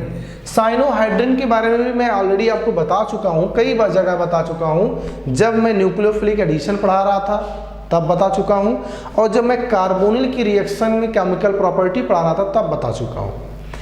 ठीक है, मैंने साइनोहाइड्रिन के बारे में बोला था कि कोई जनरल कार्बोनिल कंपाउंड हो, जब इसकी रिएक्शन हम H+ और Cn- से करेंगे तो ये रिएक्शन न्यूक्लियोफिलिक एडिशन होगा। ये माइनस, ये प्लस, यहाँ पे H जुड़ जाएगा, यहाँ पे Cn जुड़ जाएगा, तो एक स्पेशल फंक्शनल ग्रुप बनेगा। यहाँ पे Cn और यहाँ पे OH। एक कार्बन पे आपके पास OH लगा हो, उसी पे Cn लगा हो, तो उस पर्टिकुलर कंपाउंड को साइनोहाइड्रिन पढ़ते हैं। ठीक है, जैसे इसकी बात करें, ये आपका क्या है? एल्डिहाइड है, CHO ग्रुप है। अब इस एल्डिहाइड पे HCN की रिएक्शन हो रही है जो H+ और Cn- की तरह होता है। H+ Cn- की तरह क्या होगा? ये H+ इस पे अटैक, Cn- अटैक करेगा। इसे हम क्या पढ़ेंगे? Nucleophilic addition. ठीक है, न्यूक्लियोफिलिक एडिशन। ठीक है, न्यूक्लियोफिलिक एडिशन के थ्रू रिएक्शन हो रहा है। तो जो प्रोडक्ट बन रहा है, इस एक नया कार्बोनिल जनरेट हो रहा है और उस पे OH भी है और Cn भी है और OH भी है, तो इसीलिए इसका जनरल नाम क्या बोला गया? साइनोहाइड्रिन। ध्यान दीजिएगा, साइनोहाइड्रिन किसी एक कंपाउंड का ये नाम नहीं है, ये एक जनरल टर्म है। किसी भी कंपाउंड में जिस कार्बन पे OH लगा हो, Cn लगा हो, उसे हम क्या पढ़ेंगे? साइनोहाइड्रिन। Got it? अब यहाँ पे देखिए क्या बोल रहा है, above 2 reaction confirm the presence of carbonyl यानी CO carbonyl group in glucose. कौन से 2 रिएक्शन? एक ये हाइड्रोजन साइनाइड की रिएक्शन जो साइनोहाइड्रिन बना रहा है, और दूसरी कौन सी रिएक्शन? हाइड्रोक्सिल अमीन्स की रिएक्शन। ये दोनों रिएक्शन इस बात का गवाह है, सबूत है कि ग्लूकोज में कार्बोनिल है। लेकिन क्या अभी इंश्योर है कि वो कार्बोनिल एल्डिहाइड ही है या वो कार्बोनिल कीटोन ही है? नहीं, अभी इस बात के लिए हमारे पास कोई सबूत नहीं है कि उस ग्लूकोज में जो फंक्शनल ग्रुप प्रेजेंट है वो एग्जैक्टली एल्डिहाइडिक है या कीटोनिक है। इसके बारे में हमारे पास इंफॉर्मेशन नहीं है। यानी अभी भी हमारे पास कुछ केमिकल टेस्ट बाकी हैं जो इस बात को कंफर्म करें कि इसके पास क्या है? एल्डिहाइडिक है। ठीक है, चलिए आगे बढ़ते हैं और बाकी बातों को समझते हैं। ठीक है, यहाँ पे एक बात और मार्क करने की जरूरत है कि जब साइनोहाइड्रिन रिएक्ट करता है तो एक कायरलिटी बढ़ती है, और ये कायरलिटी जब बढ़ती है तो उसमें आइसोमेरिज्म के होने के चांसेस भी बढ़ जाते हैं। यानी अब इसके अबाउट या तो OH राइट हो या लेफ्ट हो, दोनों केस में 2 डिस्टिंक्ट प्रोडक्ट आएंगे और वो आइसोमेरिक रिलेशन शो करेंगे। जैसे आपके सामने ये क्वेश्चन इस पे हो सकता है कि आपके पास ग्लूकोज की रिएक्शन हो रही हो और HCN से प्रोडक्ट M बन रहा हो, N बन रहा हो, और M और N आपस में क्या हो? The compound M and N is oblique or multiple. Correct में आपको ऑप्शन करना हो तो कौन सा सुटेबल होगा? डायस्टीरियोमर, इनैंसियोमर, एपीमर्स या आइडेंटिकल। 4 ऑप्शन आपके सामने आ गए। तो आपको पता होना चाहिए कि M और N में रिलेशन क्या है। चलिए हम आपकी मदद करते हैं। अच्छा, जब ये H प्लस और Cn माइनस में ब्रेक होगा तो ये बॉन्ड शिफ्ट होगा माइनस, और ये प्लस और ये Cn इस पर अटैक करेगा और H जो है इस पर चला जाएगा। अब यहाँ पे होने के साथ साथ क्या चेंज आएगा देखिएगा, ध्यान से देखिएगा। अगर मैं बोलूँ कि Cn ऐसे में कर दूँ और इस कार्बन पे OH मैं यहाँ कर दूँ और H यहाँ पे कर दूँ, नया वाला कार्बन, ठीक है, और बाकी में CHOH में कोई चेंज ना लाऊं, यानी होल 4 कर दूं, एंड दिस इज CH2OH। बोलो हाँ कि ना, सही है। अच्छा, एक ये संभव है। दूसरी संभावना क्या है कि Cn अभी भी ऐसे ही रहे और साथ में OH इधर आ जाए और H इधर आ जाए, और बाकी जो है CHOH वो पहले भी जैसे थे वैसे अभी भी बने रहेंगे, यानी CH2OH ये रहेंगे। यानी अब जो नई कायरलिटी जनरेट हुई है ड्यूरिंग द रिएक्शन, ये वाली कायरलिटी, इसी कायरलिटी के अबाउट ग्रुप चेंज आ रहे हैं, इसी कायरलिटी के अबाउट एटम का अरेंजमेंट बदल रहा है। तो लेट्स से कि अगर हम इसे M बोल दें, इसे N बोल दें, then which kind of isomeric relation establish between M and N, किस तरह के आइसोमेरिक रिलेशन होंगे इसमें। तो अगर आप देखें तो अगर जैसे ये थे वैसे ये थे, यानी अगर ग्लूकोज का सही स्ट्रक्चर बना के देखें तो हो सकता है कुछ बातें आपको समझ में आए। यानी मुझे इतना सा हटाना पड़ेगा, इतना सा हटाने के लिए मुझे थोड़ा सा फिर से लिखना पड़ेगा, यानी नीचे वाले अरेंजमेंट को बिल्कुल फिक्स, R क्या L और यहाँ पे R², ठीक है, थोड़ा सा मुझे यहाँ पे और स्पेस चाहिए, R², ठीक है। ये आपके पास स्ट्रक्चर आ गया सपोज दैट M का, और इसमें भी कुछ ऐसे करना पड़ेगा, नीचे वाले वैसे रहेंगे जैसे हैं, R यहाँ पे L और यहाँ पे R², ठीक है, कुछ इस तरीके से, इस तरीके से, ठीक है, और यहाँ पे CH2OH कुछ इस तरीके से। अब जरा आप बताइए क्या फ़र्क है दोनों में। इसे अगर मैं M बोल रहा हूँ, इसे N बोल रहा हूँ, तो M और N में क्या आइसोमेरिक रिलेशन है। जो कुछ भी चेंज आया है वो इतने में ही आया है, जो कुछ भी चेंज आया है इतने में चेंज आया है, बाकी नीचे वाले पोर्शन में कोई चेंज नहीं है, उसमें कोई चेंज नहीं, क्योंकि इसी कायरलिटी सेंटर के अबाउट सारी रिएक्शन हो रहे हैं और उसी के अबाउट ये चेंज आ रहा है, उसी के अबाउट ये चेंज आ रहा है, ठीक है। तो चलिए अब डेफिनेशन को याद दिलाता हूं मैं, आइसोमेरिज्म आपको याद दिलाता हूं तो आपको समझ में आएगा। पहली बात, डायस्टीरियोमर क्या होते हैं, non mirror image to each other, एक दूसरे की मिरर इमेज ना हो, तो ये पहला वाला आंसर तो आपका हो जाएगा, क्योंकि ये मिरर इमेज कभी नहीं हो सकते, कभी एक दूसरे की मिरर इमेज हो ही नहीं सकते, तो डायस्टीरियोमर तो हो गया। अगर डायस्टीरियोमर हो गया तो भैया इनैंसियोमर नहीं होगा, क्योंकि इनैंसियोमर कहता है the compound should be mirror image, एक दूसरे की मिरर इमेज होनी चाहिए। एपीमर, ये यार नया टर्म है आपके लिए, अभी सर एपीमर हमने पढ़ा नहीं, आइडेंटिकल तो होने से नहीं रहे, तो इसमें एक आंसर और भी सही हो जाएगा एपीमर्स। एपीमर्स क्या है, इसके लिए थोड़ा सा आपको धैर्य रखना पड़ेगा, अभी एपीमर की डेफिनेशन आ रही है। एपीमर दो ऐसे शुगर को बोले जाते हैं जो केवल एक ही कायरलिटी सेंटर के अबाउट, एक ही कायरलिटी सेंटर के अबाउट अपने स्पेसिफिक अरेंजमेंट को बदल रहे हैं। दो शुगर के बीच में एक ऐसा रिलेशन जो केवल एक ही कायरल सेंटर के अबाउट कॉन्फ़िगरेशन का चेंज आ रहा हो, ऐसे शुगर को हम क्या बोलते हैं, एपीमर। ऐसे पेयर ऑफ शुगर को क्या बोलते हैं, एपीमर। तो आपको आंसर मिल गया इस क्वेश्चन का, इस क्वेश्चन का आंसर है A एंड C, यानी डायस्टीरियोमर एंड एपीमर्स। बात समझ में आई?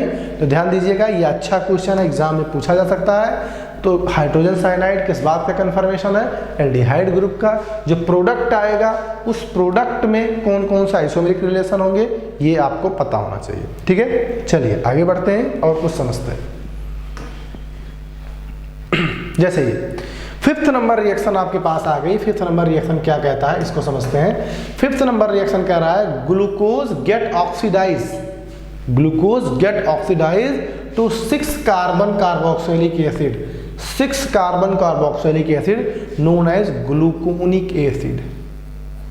Known as gluconic acid. Mark my word, ये नाम ध्यान रखिएगा, ग्लूकोनिक एसिड, ठीक है, क्योंकि आपके एमिनो एसिड का नाम होता है ग्लूकारिक एसिड, ठीक है, वो चीज़ें अलग है, ये ग्लूकोनिक एसिड है, ठीक है।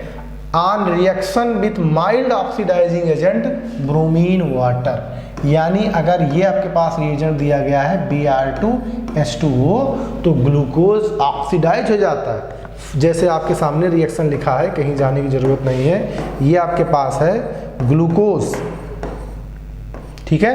ग्लूकोज की हम ब्रोमीन वाटर से रिएक्शन कर रहे हैं, किससे? ब्रोमीन वाटर के साथ रिएक्शन कर रहे हैं, तो ये 6 कार्बन का मोनोकार्बोक्सिलिक एसिड ग्लूकोनिक एसिड मिल रहा है, ठीक है। ध्यान दीजिएगा, यहाँ से यहाँ तक चेंज हुआ, ये यहाँ तक चेंज हुआ है और कहीं भी कोई चेंज नहीं हुआ है। CHO get oxidise COOH। और अगर स्टूडेंट्स आप पुरानी बातों को भी थोड़ा सा याद करते हुए भी आगे बढ़ रहे हैं तो ये आपके लिए बहुत ही बेनिफिशियल होता है। कौन सी पुरानी बातें? मैं किसी स्टेज से बता चुका हूँ, Br2H2O का जो कलर होता है वो होता है रेडिश ब्राउन कलर। क्या होता है? रेडिश ब्राउन कलर होता है, रेडिश ऑरेंज या रेडिश ब्राउन कलर का होता है, यानी reddish brown colour of the solution is decolourised, इसका मतलब क्या कि जो ये ब्रोमीन वाटर है वो पहले रेडिश ब्राउन कलर का होता है, जब ग्लूकोज के कांटेक्ट में आते हैं तो इसका कलर चेंज हो जाता है। इससे क्या प्रिडिक्ट करते हैं हम? इससे प्रिडिक्ट करते हैं कि ग्लूकोज का एक टेस्ट भी हमें मिल गया, ग्लूकोज का एक टेस्ट भी मिल गया। इस बात को भी अंडरलाइन करते हुए, मार्क करते हुए पढ़ेंगे, यानी ग्लूकोज जब ब्रोमीन वाटर के साथ रिएक्शन करता है तो क्या मिलता है? ग्लूकोनिक एसिड, ठीक है। नाम के साथ इस रिएक्शन को ध्यान रखना। एग्जाम में आपके स्टेटमेंट बेस्ड क्वेश्चन पूछे जाते हैं और वो किसी न किसी स्टेटमेंट में आपसे टकराएगा, ठीक है। चलिए आगे बढ़ते हैं। नेक्स्ट अगर मैं बात करूं आगे तो आपको समझ में आएगा, ये बोला गया है 6 नंबर रिएक्शन क्या है? Acylation of glucose with acetic anhydride. Acetic anhydride क्या होता है? CH3CO का whole twice O, acetic anhydride, या इसी को स्मार्ट वे में लिखते हैं AC2O। क्या लिखते हैं? AC2O gives glucose pentaacetate which confirm the presence of 5OH group, ठीक है। जैसे ये आपके पास क्या है? ये आपके पास है ग्लूकोज। अब इस ग्लूकोज की रिएक्शन किससे की गई? एसिटिक एनहाइड्राइड से। इसका नाम एसिटिक एनहाइड्राइड है, इसका नाम एसिटिक एनहाइड्राइड है, ठीक है। इसका एनहाइड्राइड, इसको लिखते समटाइम ऐसे हैं AC2O का होल ट्वाइस। जहाँ पे जो ये AC है, मैं कई बार बता चुका हूँ कि ये एसिटिल ग्रुप को रिप्रेजेंट करता है, CH3CO को रिप्रेजेंट करता है। और इसमें सबसे खास बात यह है कि ध्यान रखना 5 मोल कंज्यूम होते हैं। क्यों? क्योंकि 4 टाइम्स OH यहाँ पे है तो 4 मोल यहाँ पे खर्च हो जाते हैं। एक OH यहाँ है तो एक बार यहाँ खर्च हो जाता है, इसीलिए यहाँ पे देखो, यहाँ पे 4 मोल यहाँ पे खर्च हो रहे हैं और यहाँ पे 5 मोल खर्च हो रहे हैं, और फिर 5 टाइम्स साथ में क्या मिलता है? एसिटिक एसिड मिलता है। इसको भी आप नोट कर लेंगे। ग्लूकोनिक एसिड, सॉरी, ये ग्लूकोनिक एसिड नहीं होगा, ठीक है, ये ग्लूकोनिक एसिड नहीं होगा। इसका नाम होता है ग्लूकोज पेंटाएसीटेट, इसका नाम होगा ग्लूकोज पेंटाएसीटेस, पेंटाएसीटेट, इसे करेक्ट कर लेंगे आप। क्या नाम होता है इसका? ग्लूकोज पेंटाएसीटेट, ठीक है, इस तरीके से। तो ये जो आपके पास रिएक्शन आया, ये किस बात का कंफर्मेशन है? किस बात को कंफर्म करता है? हाँ, ये पहले भी बता चुका है कि ये बताता है कितने OH इसमें प्रेजेंट है। तो ध्यान दीजिएगा कि पूछ सकता है आपसे एग्जाम में कि acylation of glucose is the confirmation of aldehyde group, ketonic group, 1 degree alcohol या 5OH। तो ध्यान रखना ये 5 OH का कंफर्मेशन है कि ग्लूकोज में कितने OH है, 5 OH। इसीलिए अच्छा कभी कभी आपसे पूछ सकता है कि during the acylation of glucose how many mole of acetic anhydride are required. Glucose का एसाइलेशन कराने के समय हम कितने मोल की रिक्वायरमेंट होती है, तो ये छोटी छोटी बातें आप समझते चलिएगा, ठीक है। चलिए आगे बढ़ते हैं और समझते हैं कि आगे क्या है। जैसे अब अगर हम नेक्स्ट की बात करें, अगली रिएक्शन इसके साथ आपसे कराई गई है क्या, नाइट्रिक एसिड के साथ। ध्यान दीजिएगा, on oxidation with nitric acid. Nitric acid का मतलब क्या, HNO3। नाइट्रिक एसिड के साथ glucose as well as gluconic acid. यहां पे सुधार लीजिएगा थोड़ा सा, glucose as well as gluconic acid. Gluconic acid पढ़ा था ना अभी ब्रोमीन वाटर के साथ। Both yield a dicarboxylic acid saccharic acid, जिसे दूसरे नाम से एल्डारिक एसिड भी बोलते हैं। सैक्रिक एसिड को क्या कहते हैं, एल्डारिक एसिड, ठीक है। क्या कह रहा है, this indicate the presence of primary alcohol. ये HNO3 का जो रिएक्शन है ये किस बात का कंफर्मेशन है, ये कंफर्मेशन है प्राइमरी अल्कोहल का, ठीक है। किसका कंफर्मेशन है, प्राइमरी अल्कोहल का। जैसे आपके पास CHO ग्रुप है और प्राइमरी अल्कोहल है। अब हम इसका HNO3 के साथ रिएक्शन करते हैं तो ऑक्सीडेशन हो जाता है CHO किसमें, COOH में, और साथ ही साथ ये जो 1 डिग्री अल्कोहल है, ये 1 डिग्री अल्कोहल है, ये भी ऑक्सीडाइज किसमें, सैक्रिक एसिड में। ये डाई कार्बोक्सिलिक एसिड है। बोला गया कि एक कंपाउंड और इसमें कन्वर्ट हो जाता है HNO3 के साथ रिएक्शन कराने पे, कौन, ग्लूकोनिक एसिड। ग्लूकोनिक एसिड क्या है, COOH CHOH का होल 4 और क्या CH2OH। ये आपका पास क्या था, ग्लूकोनिक एसिड, ठीक है। क्या था, ग्लूकोनिक एसिड, ठीक है। तो इस बात को भी आप ध्यान रखेंगे कि ये प्राइमरी अल्कोहल का, हाँ ये नाम भैया याद रखेंगे। सैक्रिक एसिड क्या होता है, डाई कार्बोक्सिलिक एसिड होता है। कब प्रिपेयर होता है, ग्लूकोज के ऑक्सीडेशन से, किसके साथ, नाइट्रिक एसिड के साथ, ठीक है। चलिए आगे बढ़ते हैं। ये देखिए आपके पास क्या है, Fischer projection of glucose gluconic acid. ये फिर से गलत लिखा है, सुधार लीजिएगा, ग्लूकोनिक एसिड और क्या, सैक्रिक एसिड, ठीक है। Glucose and gluconic acid and saccharic acid का क्या है, फिशर प्रोजेक्शन। कुछ चेंज नहीं आएगा, ये ग्लूकोज है, ये ग्लूकोनिक एसिड है और ये सैक्रिक एसिड है। इसमें भी गलती हुई, सुधार लीजिएगा, क्योंकि यहाँ पे COOH, यहाँ पे COOH, ठीक है, यहाँ पे COOH इस तरीके से, सैक्रिक एसिड, ठीक है। ग्लूकोनिक, ग्लूकोज भैया जो कार्बोनिटी है उसमें कोई फर्क नहीं आएगा, यानी 1 2 3 4 5 6, 2 से लेके 5 तक के कार्बन में कोई चेंज नहीं आएगा, जैसे हैं वो सब वैसे ही बने रहेंगे। तो इसमें जो है पूरे सिस्टम में कोई चेंज नहीं आएगा, इसमें कोई चेंज नहीं आएगा। चेंज किसके अबाउट आएगा, CHO और CH2OH के अबाउट, CHO एंड CH2OH के अबाउट। ध्यान रखिएगा, ये आपको सुधारने की जरूरत है। यहाँ पे COOH है, ठीक है। यहाँ पे मैं लिख सकता हूँ COOH और यहाँ पे क्या, COOH, ठीक है। ये आपका क्या है, सैक्रिक एसिड है, ठीक है, और बाकी सब फाइन, ठीक है। तो ध्यान रखिएगा, फिशर फॉर्म है सैक्रिक एसिड, ग्लूकोनिक एसिड और ग्लूकोज का। देखिए क्या बोला गया है आगे, glucose is correctly named as D+ glucose. D before the name of glucose is represents the configuration of plus, represent the configuration where plus यानी positive sign, represent dextrorotatory nature of the molecule. तो ये सब बातें आपको mark करते हुए बढ़ना है। फिशर फॉर्म कोई बहुत बड़ी इशू है नहीं कि आप ना बना पाए। चलिए अब उस D और L का मतलब समझते हैं। D और L का क्या मतलब है, बोला गया है if the plus glucose OH of the lowest chirality center of carbon is right hand side the name capital D।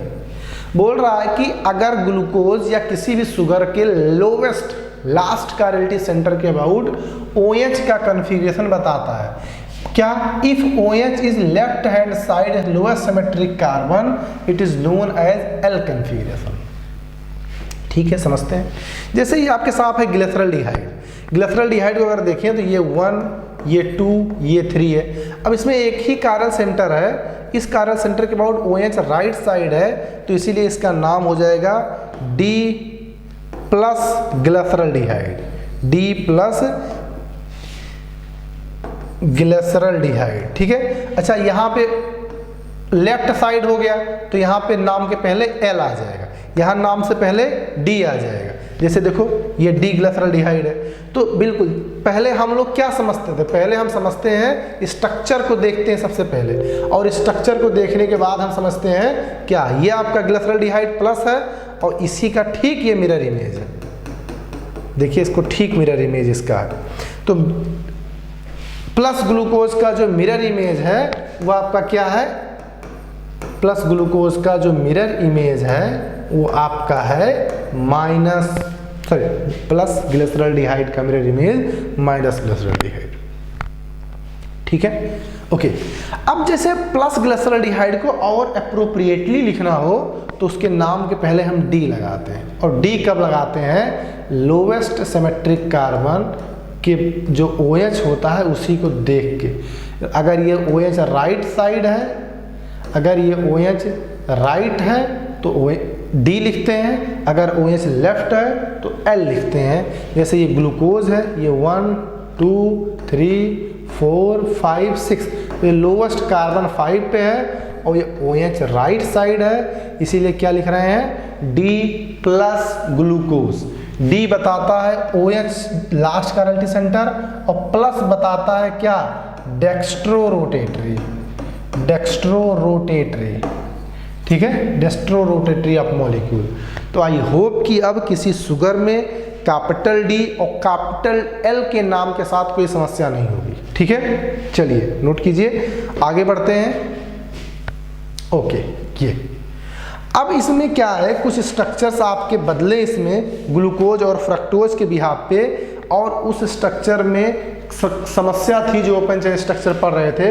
क्यों? क्योंकि वो कुछ केमिकल स्ट्रक्चर को एक्सप्लेन नहीं कर पाया था, कुछ केमिकल स्ट्रक्चर को, केमिकल प्रॉपर्टीज को एक्सप्लेन नहीं कर पाया था। क्या बोला गया? Open structure of glucose explain most of that's property of following reaction of fact could not be explain by this structure. Glucose ने बहुत सारे फैक्ट, बहुत सारी प्रॉपर्टी एक्सप्लेन किया, लेकिन कुछ रिएक्शन ये शो नहीं करता। कौन कौन से? सबसे पहला, despite having aldehyde group glucose does not give शिफ्ट टेस्ट। इसमें एल्डिहाइड ग्रुप होने के बावजूद ये शिफ्ट टेस्ट नहीं देता। Does not give hydrogen sulphide, sodium hydrogen sulphide NaHSO3 addition with NaHSO3 यहाँ पे मार्क किया गया है कि सोडियम हाइड्रोजन सल्फाइड के साथ ये एडिशन प्रोडक्ट नहीं देता। तीसरी बात बोला गया है, the penta acetate of glucose does not react with hydroxylamine indicate the absence of CH2 group. यानी पेंटा एसीटेट जो आपके पास आता है साइलेशन प्रोडक्ट, वो फर्दर हाइड्रोक्सिलामीन से रिएक्शन नहीं करता। ग्लूकोज, अच्छा एक पॉइंट यहाँ पे मिसिंग है, उसे मेंशन कर लेंगे। Open chain of glucose also does not react with 2,4-DNP। ठीक है, 2,4-DNP के साथ भी ये रिएक्शन नहीं करता। 2,4-DNP मतलब डाइफेनिल हाइड्राजीन। ठीक है, glucose is found to exist two crystalline form which is named as alpha and beta. फिर क्या देखा गया कि ग्लूकोज का जो स्ट्रक्चर था वो एक नए स्ट्रक्चर में देखा गया जिसे क्रिस्टलाइन फॉर्म ऑफ ग्लूकोज बोला गया। नाम है alpha form and beta form. क्या था alpha and beta? The alpha form of glucose, जिसका melting point something like this 419 kelvin, is obtained by crystallization form of concentrated solution of glucose at 303 Kelvin, while beta form has melting point 423 Kelvin, is obtained by crystallization form of hot and saturated aqueous solution. यानी क्या था कि glucose का जो open chain structure था वो दो अलग अलग स्ट्रक्चर में एग्जिस्ट कर रहा था, और वो दोनों अलग अलग स्ट्रक्चर जो थे वो कुछ अल्फा बीटा नाम से आ रहे थे। क्या उन स्ट्रक्चर थे उसको समझते हैं, और क्या खासियत थी उसकी इसको भी अंडरस्टैंड करेंगे। ठीक है, चलिए आगे बढ़ते हैं। जैसे ये देखिए, अब जैसे कि हम स्ट्रक्चर की बात करें तो उसमें सबसे पहला कैपिटल ए हम लोगों ने ऊपर लिखा था, ओपन चेन लिखा था। ठीक है, अब हम कैपिटल बी कर रहे हैं, cyclic structure of glucose due to intramolecular hemiacetal formation. Intramolecular reaction होने की वजह से ये सारी बातें हो रही हैं। जैसे अगर आप देखें तो ये ग्लूकोज का ओपन चेन स्ट्रक्चर था, लेकिन जो 5th नंबर का जो OH था वो रिएक्ट किया कार्बोनिल से, तो कुछ ऐसे बन गया। ठीक है, अब ये जो पहला वाला कार्बन है इसमें OH या तो राइट साइड आ सकता है या तो OH लेफ्ट साइड आ सकता है। क्यों? क्योंकि अगर आप देखें तो ये ओरिजिनली एल्डिहाइडिक ग्रुप है। अब ये ओरिजिनल जो आपके पास एल्डिहाइडिक ग्रुप है, तो जो ये OH आपके पास है, ये OH जब इस पर अटैक करेगा तो ये बॉन्ड ब्रेक होगा, यहाँ माइनस और यहाँ प्लस। जब ये बॉन्ड ब्रेक होगा तो इस पर अटैक करेगा तो यहाँ पे बाद में OH आ जाएगा। अच्छा, अब ये OH आएगा तो OH या तो वो H इधर हो OH इधर हो, या तो यार OH इधर हो H इधर हो, यानी इस नंबर 1 कार्बन के अबाउट अब कन्फिग्रेशन डिपेंडेंट होगा। क्यों? क्योंकि बिफोर द साइक्लाइजेशन ये प्लेनर था, sp2 हेब्राइज था, लेकिन आफ्टर द साइक्लाइजेशन ये कायरलिटी में जनरेट हो गया।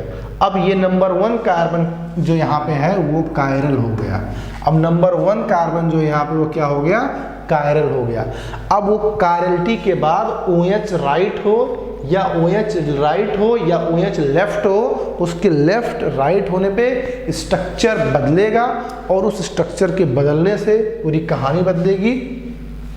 ये आपका ग्लूकोज का फिशर फॉर्म है, और जब ये साइक्लाइजेशन हुआ इक्विलिब्रियम पे तो आपको 2 स्ट्रक्चर मिले, एक अल्फा डी ग्लूकोपायरनोज, एक बीटा डी ग्लूकोपायरनोज। ये पायरनोज कहाँ से आया अभी हम इसके बारे में बात करेंगे। ठीक है, तो ये 2 फॉर्म है, ध्यान रखिएगा, कहीं पे कोई चेंज नहीं आया है। 2, 3 इसके अबाउट कोई चेंज नहीं आया, 2, 3, 4 के अबाउट, 2, 3, 4 के अबाउट कोई चेंज नहीं आया, 2, 3, 4 के अबाउट कोई चेंज नहीं आया। 5th नंबर का OH अटैक किया है तो 5th नंबर का OH इन्वॉल्व हुआ। और हेमी एसिटल क्यों? क्योंकि एक ही कार्बन पे एल्कोहल और उसी कार्बन पे ईथर लगा है, इसी वजह से हेमी एसिटल हुआ। यहाँ पे एक बात और आपको नोटिस करने की जरूरत है। क्या बोला गया है? Alpha D glucose and beta D glucose are anomers. एक नया नाम और आपके पास आया एनोमर्स। अभी तक आप जानते थे एपीमर्स, और उसको भी अभी अच्छे से नहीं जान पाए थे। ठीक है, एनोमर्स। और किसके अबाउट? C1 के अबाउट। ये C1 कायरलिटी सेंटर के अबाउट, इन दोनों में कौन सा रिलेशन आ रहा है? एनोमेरिक रिलेशन आ रहा है, इसलिए एक दूसरे के क्या बोले गए? एनोमर्स बोले गए। ठीक है, चलिए अब समझते हैं इसको दूसरे फॉर्मेट में। जैसे एनोमर्स की डेफिनेशन क्या होती है एक बार समझ लेते हैं, फिर आपको समझने में आसानी होगी। तो एक डेफिनेशन लिखेंगे एनोमर्स की, कि एनोमर्स क्या होते हैं। Anomer 2 diastereomer of sugar which differ only at one chiral center। ध्यान दीजिएगा, which differ only one chiral center and that chiral center was originally the carbonyl in the open chain structure that may be aldehyde or ketone is called anomers। ठीक है, बोला गया किसी sugar का वो carbon जो पहले ओपन चेन में एल्डिहाइडिक या कीटोनिक फंक्शनल ग्रुप रहा, लेकिन बाद में साइक्लाइजेशन के बाद वो कायरलिटी में जनरेट हो गया, उसी कायरलिटी के अबाउट अगर प्रोजेक्शन का चेंज आएगा तो उससे हम क्या पढ़ेंगे? एनोमर्स पढ़ेंगे। जैसे फॉर एग्जांपल आपके पास क्या है? Alpha D glucose and beta D glucose are anomers what? About C1 carbon, about C1 carbon. जैसे कि आप देखिए ये 1 नंबर कार्बन है ना, 1 नंबर कार्बन के अबाउट, एक मिनट थोड़ा सा क्लीन कर देता हूँ, तो हो सकता है आपको समझ में आए बेहतर। जैसे ये 1 नंबर कार्बन देखिए, ये 1 नंबर कार्बन, 1 नंबर कार्बन पे अगर आप देखेंगे तो ये ओरिजिनली क्या था, एल्डिहाइड था, लेकिन after the cyclisation, cyclic reaction में होने के बाद ये कायरलिटी में जनरेट हो गया, और इसी कायरलिटी के अबाउट प्रोजेक्शन का चेंज है, बाकी इंटायर मॉलिक्यूल में सबका कॉन्फ़िगरेशन एज इट इज है। तो इसी वजह से इसको हम क्या बोल रहे हैं, इसी वजह से हम इसे क्या बोल रहे हैं, एनोमर्स बोल रहे हैं। बात समझ में आया, यानी एनोमर केवल रिंग स्ट्रक्चर में संभव है। ठीक है, चलिए जैसे अब हम समझते हैं क्या, जैसे जो स्ट्रक्चर है वो 6 मेंबर की स्ट्रक्चर अगर आप देखें, और 6 मेंबर स्ट्रक्चर ऑक्सीजन को रिंग में कंटेन करते हुए हमारे पास आता है पायरेन का स्ट्रक्चर। ठीक है, इस स्ट्रक्चर का नाम होता है पायरेन। तो जो अल्फा डी ग्लूकोज आपके पास आया, अल्फा डी ग्लूकोज, जिसे अगर मैं इसे 1 बोलूं, ठीक है, इसे 1 बोल दूं, ये 2 है, ये 3 है, 4 है, 5 है, 6 है, इस स्ट्रक्चर को इसमें अरेंज करना है तो इसका स्ट्रक्चर ये है अल्फा डी ग्लूकोज का। अल्फा डी ग्लूकोज का स्ट्रक्चर ये है। ठीक है, अल्फा डी ग्लूकोज के स्ट्रक्चर के बारे में अगर बात करें तो आप नंबरिंग कर सकते हैं। ये नंबर 1 कार्बन, 2, 3, 4, 5, 6 ये आपके पास कार्बन है। तो इस तरीके से हम इसको समझ सकते हैं। तो ध्यान से देखिए, ये कार्बन जो है एनोमेरिक कार्बन है। क्या ये, एनोमेरिक कार्बन, इसे पढ़ते हैं एनोमेरिक कार्बन। ठीक है, तो इसको इस तरह से कैसे कन्वर्ट किया गया, इसको मैं एक सेट ऑफ रूल में आपको बता देता हूं ताकि आपको आसानी हो। ठीक है, इसे डी ग्लूकोज पढ़ेंगे जो फिशर फॉर्म में है, इसे पढ़ेंगे अल्फा डी ग्लूकोज जिसे हावर्थ प्रोजेक्शन फार्मूला बोला गया। ठीक है, इसीलिए हम सी स्ट्रक्चर की बात कर रहे हैं, हावर्थ स्ट्रक्चर ऑफ ग्लूकोज की। ठीक है, हावर्थ प्रोजेक्शन फार्मूला इसे कहते हैं, जो इस फॉर्मेट में हम अरेंज करते हैं। ठीक है, चलिए आगे बढ़ते हैं। जैसे ये बोला गया है कि अगर आप हावर्थ प्रोजेक्शन स्ट्रक्चर ड्रा करना चाहते हैं तो आपको कुछ स्टेप्स लेने पड़ेंगे। बोला गया for draw Haworth projection structure take the following step. अगर आप फॉलोइंग स्टेप्स को फॉलो करते हैं तो आप स्ट्रक्चर बना पाएंगे। सबसे पहला पॉइंट कह रहा है, ring oxygen is always place back right corner of the ring with anomeric carbon at RHS। जैसे कि ये आपका स्ट्रक्चर है, साइक्लिक स्ट्रक्चर, ध्यान दीजिएगा कुछ इस तरीके से। अब अगर आपसे मैं बोलूं तो आपको समझ में आएगा कि ये कार्बन नंबर 1 है, ये 2 है, ये 3 है, ये 4 है, ये 5 है, समझ रहे, और लास्ट में यहाँ पे CH2OH होता है जो 6 वाला होता है, और हर कार्बन के अबाउट एक इस तरह की लाइन होगी।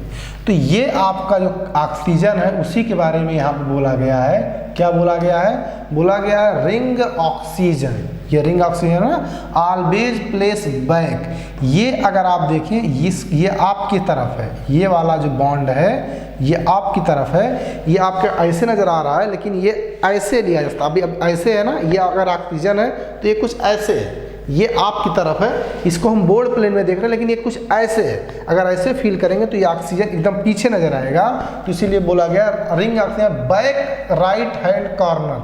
तो ये ऑक्सीजन कहाँ पे है, राइट कॉर्नर में है, ठीक पीछे। पहला स्टेप ये कहता है। ठीक है, नेक्स्ट स्टेप क्या कहता है उसको समझते हैं। नेक्स्ट स्टेप कहता है group which are left in the Fischer projection are drawn upward and which is right in Fischer projection drawn downward in the Haworth projection. दूसरा स्टेप में कौन से ग्रुप के बारे में बात कर रहा है, ध्यान दीजिए, एक बार मैं फिर से पढ़ता हूं। Group which are left in the Fischer drawn in the upward. जो लेफ्ट होंगे, फिशर फॉर्म भाई ऐसे ही तो है, ऐसे फिशर फॉर्म है, और बोल रहा है कि जो लेफ्ट साइड होंगे, कहाँ पे, लेफ्ट का मतलब यहाँ पे होंगे, जो यहाँ पे होंगे वो यहाँ पे होंगे। उसको कहाँ रखेंगे, उसको हम इस स्ट्रक्चर में कहाँ रखेंगे, अपवर्ड रखेंगे, यानी ऊपर रखेंगे। कहाँ रखेंगे, ऊपर रखेंगे, ये कहने का मतलब है। और जो राइट साइड है, यानी अगर ये A है, ये B है, ये C है, ये D है, तो हम उसको नीचे रखेंगे A, BCD इस तरीके से। और अगला पॉइंट क्या कह रहा है, अगला पॉइंट 1 डिग्री अल्कोहल यानी CH2OH drawn upward and C5 carbon. तो ये C5 यही है, तो यानी बोल दिया कि CH2OH को यहाँ रखेंगे। ठीक है, चलिए अभी हम आपको और कंफर्म करते हैं। पहले हम आपको हावर्थ प्रोजेक्शन दिखा दें क्या है। जैसे फॉर एग्जांपल आगे बढ़ते हैं, ये आपके सामने, इसी में मैं आपको समझाता हूँ। जैसे ये आपके सामने जो लिखा है इसको समझेंगे। ये आपके पास बीटा डी स्ट्रक्चर है, बीटा डी। अगर आप देखें तो ये आपका 1 है, ये 2 है, ये 3 है, 4 है, 5 है और ये 6 है, इस तरीके से। अब जरा देखिए, बोल रहा है कि जो लेफ्ट साइड है उसको ऊपर रखो, जो लेफ्ट साइड है उसको अपवर्ड रखो। तो लेफ्ट साइड 1 पे ये है, तो लेफ्ट साइड में OH कहाँ रहेगा, ऊपर रहेगा। H कहाँ रहेगा, ऊपर रहेगा। OH कहाँ रहेगा, ऊपर रहेगा। ठीक है, बीटा डी ग्लूकोज का स्ट्रक्चर है ये। और H कहाँ रहेगा, ऊपर रहेगा। और ये CH2OH बोला गया है हमेशा ऊपर रहेगा। ठीक है, तो जो लेफ्ट साइड है वो अपवर्ड रहेगा और जो राइट साइड है, राइट साइड मतलब OH है, OH है कहाँ पे, दूसरे नंबर पे, तो OH नीचे रहेगा। H है तो वो नीचे रहेगा। OH है राइट साइड तो OH नीचे रहेगा। यानी फिशर फॉर्म में जो राइट साइड है वो वर्टिकली अपवर्ड रहेगा, जो राइट साइड है वो वर्टिकली डाउनवर्ड रहेगा। आप अगर फिशर फॉर्म के बारे में जानते हो तो ये बहुत ही आसानी से आप ड्रा कर सकते हो। ठीक है, अच्छा ये बीटा का स्ट्रक्चर आ गया। अल्फा का स्ट्रक्चर जैसे अभी आप देखें, ये आपके पास अल्फा का स्ट्रक्चर था। ये देखिए क्या चेंज था, जो आपके पास राइट था वो आपके पास नीचे है, जो आपके पास राइट था वो आपके पास नीचे है, जो भी राइट था वो डाउनवर्ड था, जो राइट था वो डाउनवर्ड था।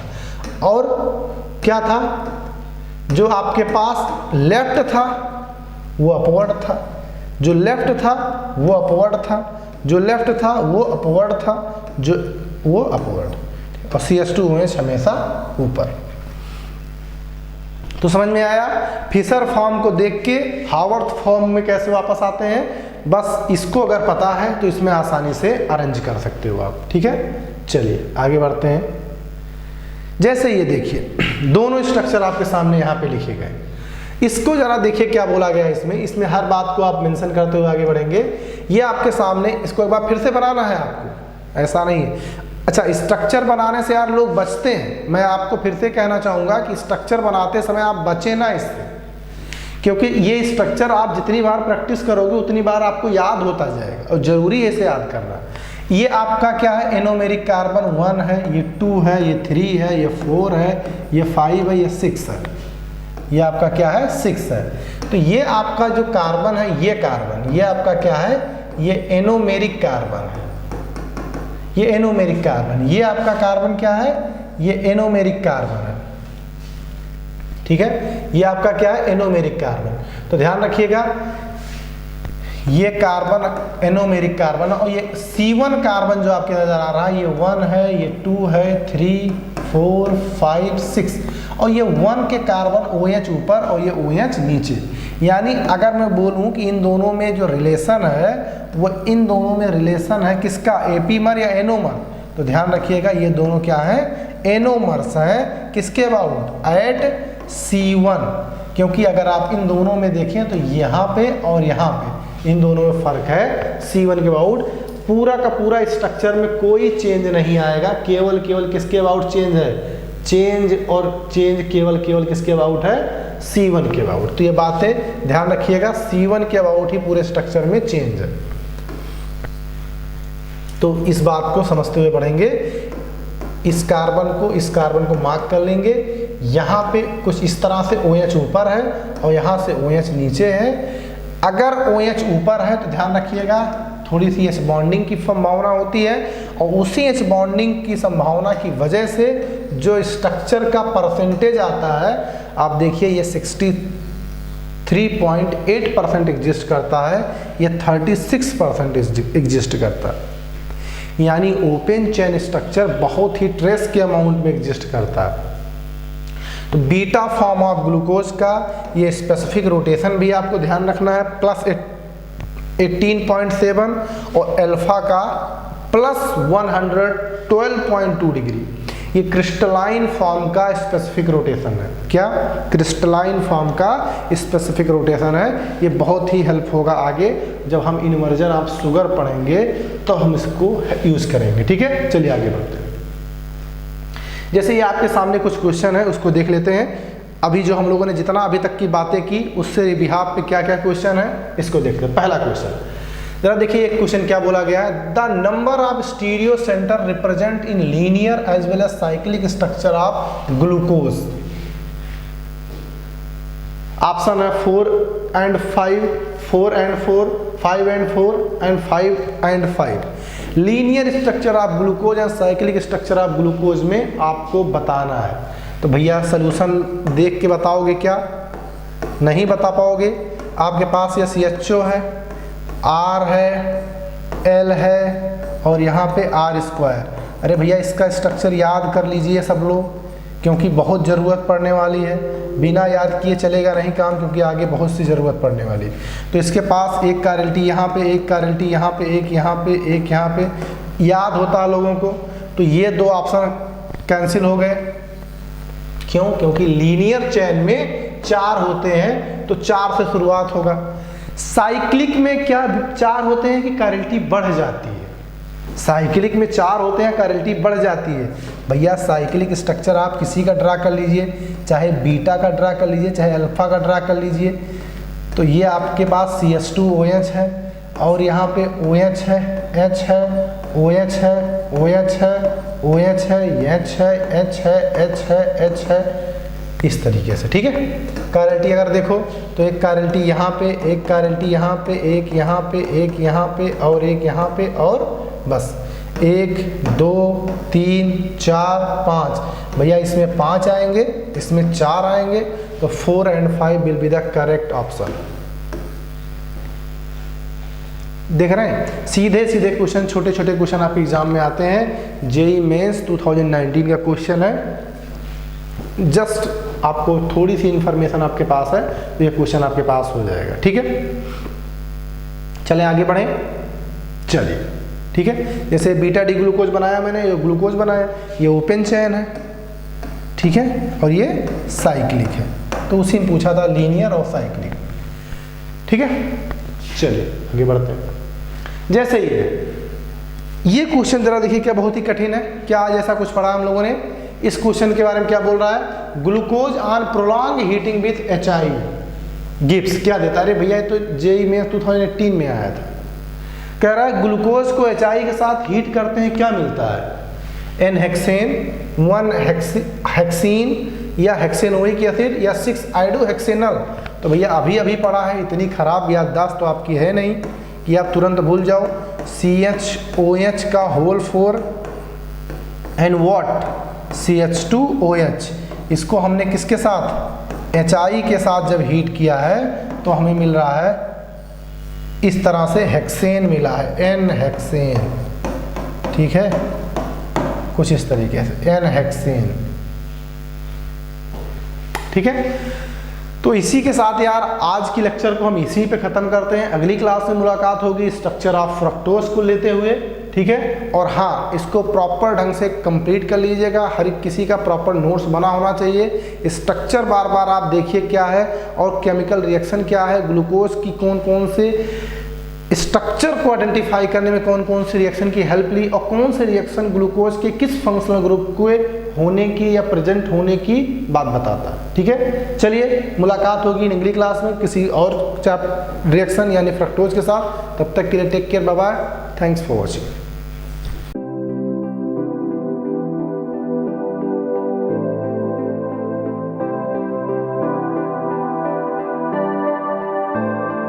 अच्छा सुनो, चैनल को सब्सक्राइब करो, उसके बाद घंटी बजा देना ताकि अगली वीडियो आपसे मिस ना हो पाए। Thank you.